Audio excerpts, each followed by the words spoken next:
Hello everyone. In this video, let us discuss about nested if statement. Within one if statement, there is another if statement. Hence it is called as nested if. One if statement within another if statement is called as nested if statement. And this is the syntax for the nested if structure. Here we can observe that there is outer if else, and within that we have another if else. This is the outer if else, the outer if and else, and this is the inner if and else. First, the outer if condition is tested.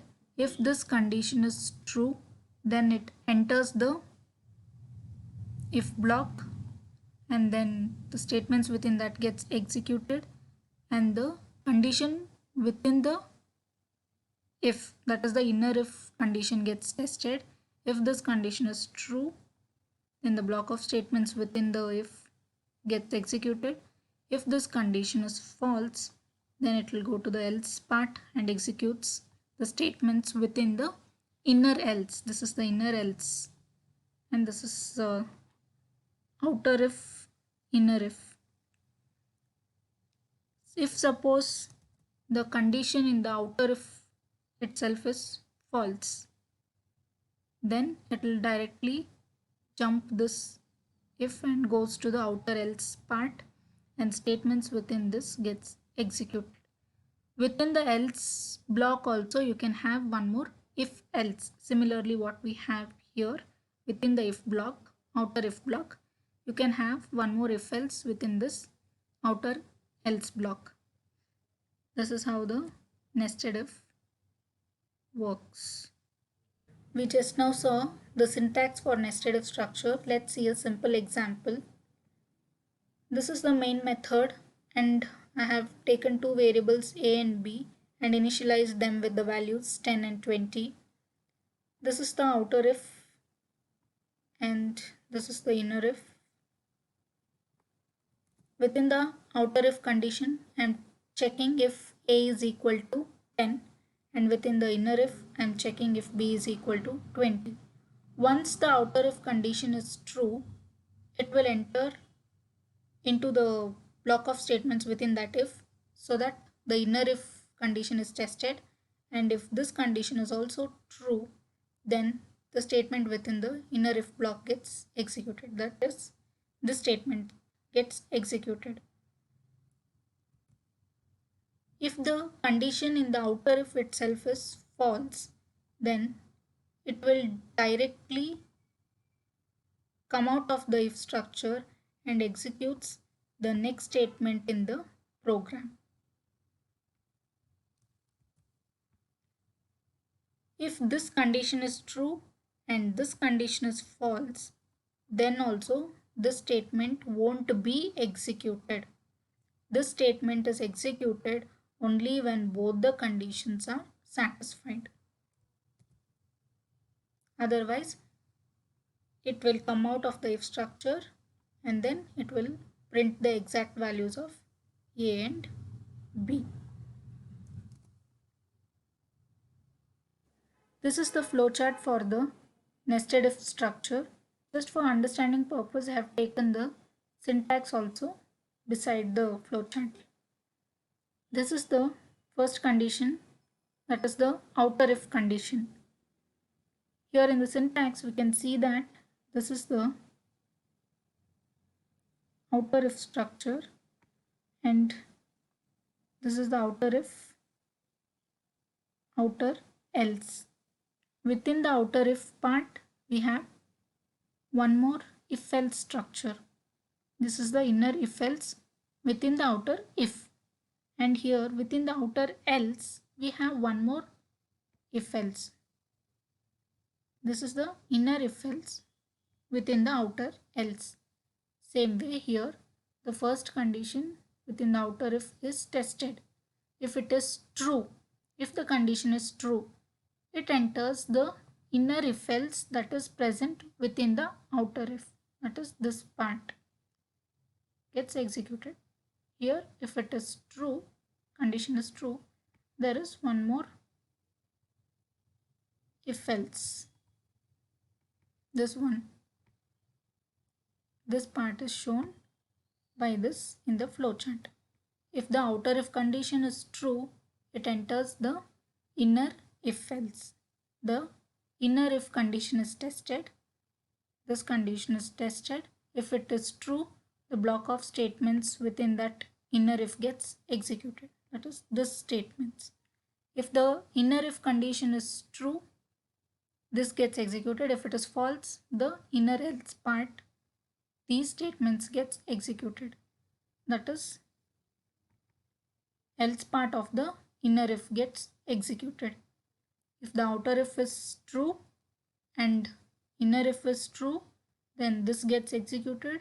If the outer if condition is true and inner if condition is false, then this statement gets executed. If the outer if statement itself is false, then it will go to the else part, and there is one more if else structure within the else part. This one, the box which I drew, is nothing but this block. This if else within the outer else part. So the condition, inner if condition within the else is tested. That is the condition 3 here. If it is true, the statements within the inner if of the outer else gets executed. That is this statement gets executed.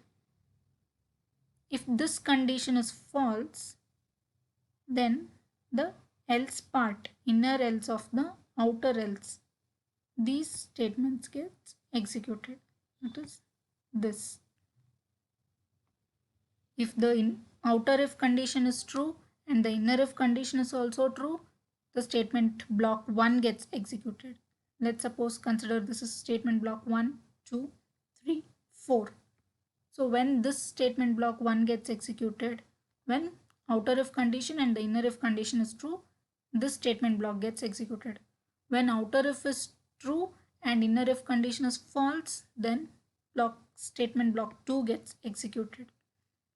When outer if condition itself is false, it will go to the else part and checks for the inner if condition of the outer else. Then if this condition is true, then the statement block 3, this gets executed. That is this. And if outer if condition is false, inner if condition is also false, then the fourth block of statement, this gets executed. That is this. This is how the nested if functions. This is a sample program to understand the nested if structure. In this program, I'm trying to find the greatest of 3 numbers. To store those 3 numbers, I'm using the variables ABC, and the values for this ABC are read from the user. Within the outer if structure, there is another if structure.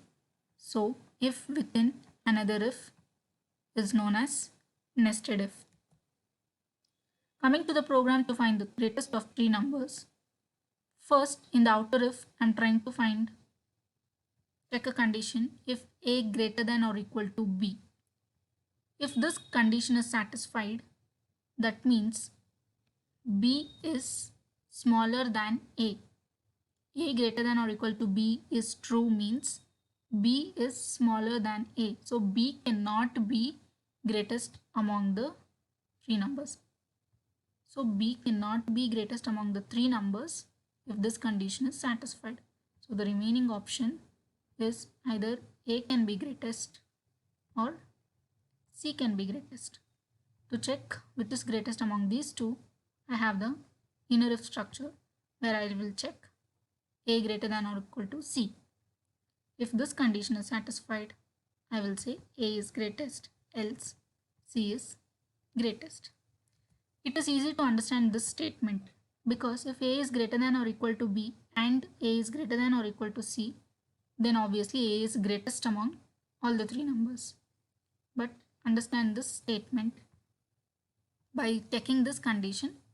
If A is greater than or equal to B, that means B is smaller than A. So B cannot be greatest among the three numbers. So remaining A and C, I will check this condition and say which is greatest.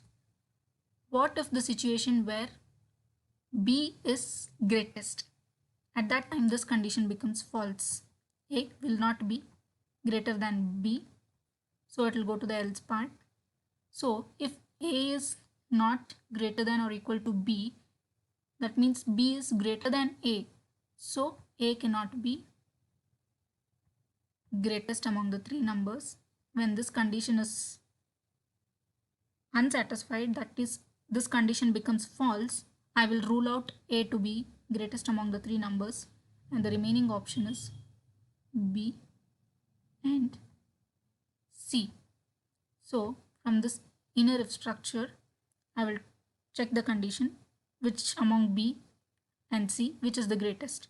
So if B greater than or equal to C, B is the greatest, else C will be greatest.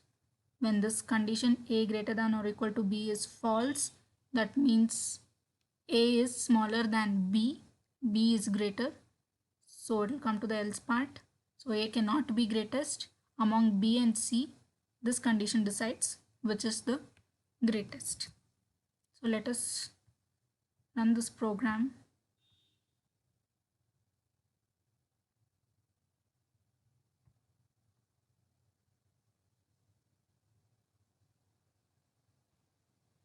Okay, first I will give a number which is greatest in the first position. Whatever number I enter in the first position here, this is A, that goes and stored into, gets stored here, A, variable A. The second number whatever I enter here gets stored in B. Third number gets stored in C. Let us try to give greatest number in different positions and check how it works. 30 is greatest.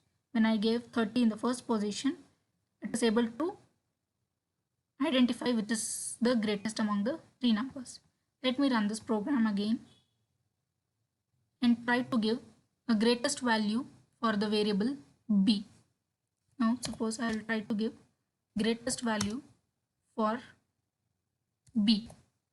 That is, in the second position I am giving the greatest number, and the program is able to find that 60 is greatest. Let me run this program again and try to give a greatest value for the variable C. That is, let me give a greatest number in the third position.